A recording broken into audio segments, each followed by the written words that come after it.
One thing that I love about the romance genre is the HEA, the happily ever after. The guarantee that no matter how much trauma our hero and heroine go through throughout the course of the story, we always are guaranteed a soft place to land at the end. Some authors do deviate from this, so it's not 100%, but mostly in romance, we are guaranteed a happy ending. Does that mean that I always agree with the HEA? No. So I thought it would be fun to go through some of the contemporary romances that I've read within the last year and discuss whether or not I truly believe our hero and heroine lived happily ever after. I'm predominantly going to be focusing on the characteristics of the hero and the heroine and also their compatibility as they were written. This is all my opinion. Take it with a grain of salt. I am not the end-all be-all voice of reason here, okay? This is just for funsies. So starting off strong, we have Emily and Jameson from The Stopover by T.L. Swan, which is book 1 in the Miles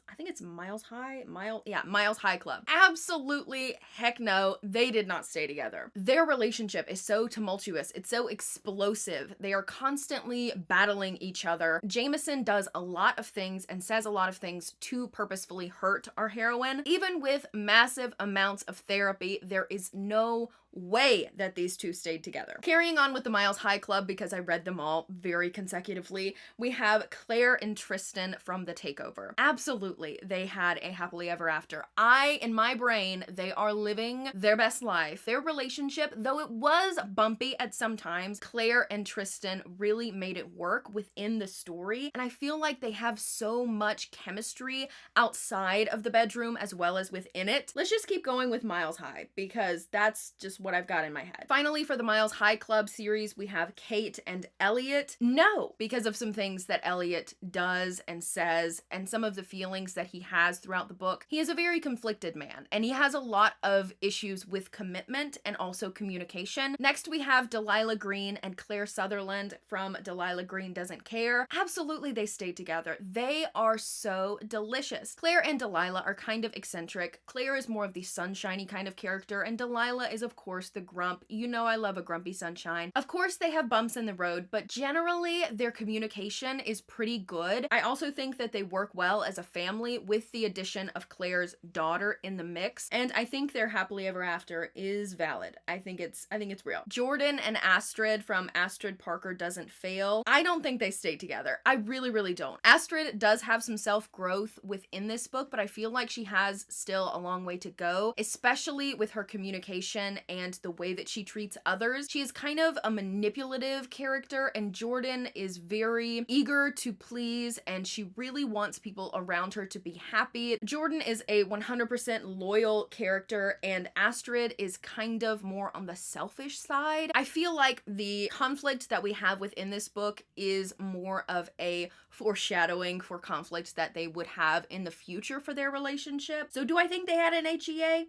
Within the book, yeah, but not in reality. Next, we have Rhett and Summer from Flawless by Elsie Silver. I loved this book, but I do have to say that Rhett is a little bit impulsive. He's a little bit impulsive, and he lacks the communication skills that I believe that Summer was wanting within this book. So, do I think they stayed together? Yes, but I do think sometimes Rhett's impulsive nature and his anger would get in the way and cause some arguments in the future, but do I think they stayed together? Yes. Carrying on with cowboys, we have Willa and Cade from Heartless, which is book 2 in the Chestnut Spring series. Absolutely. I don't even have to think about this one. Willa is such a feisty person that she brings out the kind of carefree nature in Cade that he has been lacking. I feel like their dynamic as a whole just works so well. Cade works to kind of dampen down Willa a little bit and bring her down to earth, but Willa's feisty nature really does bring out the fun side of Cade and allows him to be carefree and enjoy life a little bit and takes off some of the stress. Next, we have Charlie and Emerson from Praise by Sarah Kate. This is book 1 in the Salacious Players Club. I don't think they stay together. Charlie in this book really wants to push the boundaries. She wants to try something new. She wants to find herself. And I feel like Emerson helps her explore, but I don't necessarily think that they would be end game in the grand scheme of things. Next, we have Franny and Mac from Irresistible Irresistible by Melanie Harlow. Franny and Mac, I love them so much. Their dynamic is delicious. Do they have problems with communication? Yes. It is something that I think is worked on within the book, and I don't think would be a major issue for them in the future. I feel like Franny fits in with Mac and his children so seamlessly and so perfectly. We have another stressed out dad on our hands, but I feel like they fit so well together. Oliver and Chloe from book 2, Undeniable, I really don't think they stay together. Oliver has a very manipulative streak, and he tends to leave information out that he thinks would upset someone else. Chloe seems like the complete opposite. She seems like she's very honest and genuine and straightforward. I don't think they would work out long term. However, Noah and Meg from book 3, Insatiable, I didn't really like this book. However, I do think that they work well together, and because they are childhood friends, there is this outside of the bedroom chemistry that is really apparent with Noah and Meg. So those are some of the happily ever afters that convinced me and did not convince me. Let me know down below what happily ever after convinced you or not so much. I hope you have a fan-fucking-tastic day, gorgeous, and I will see you next time.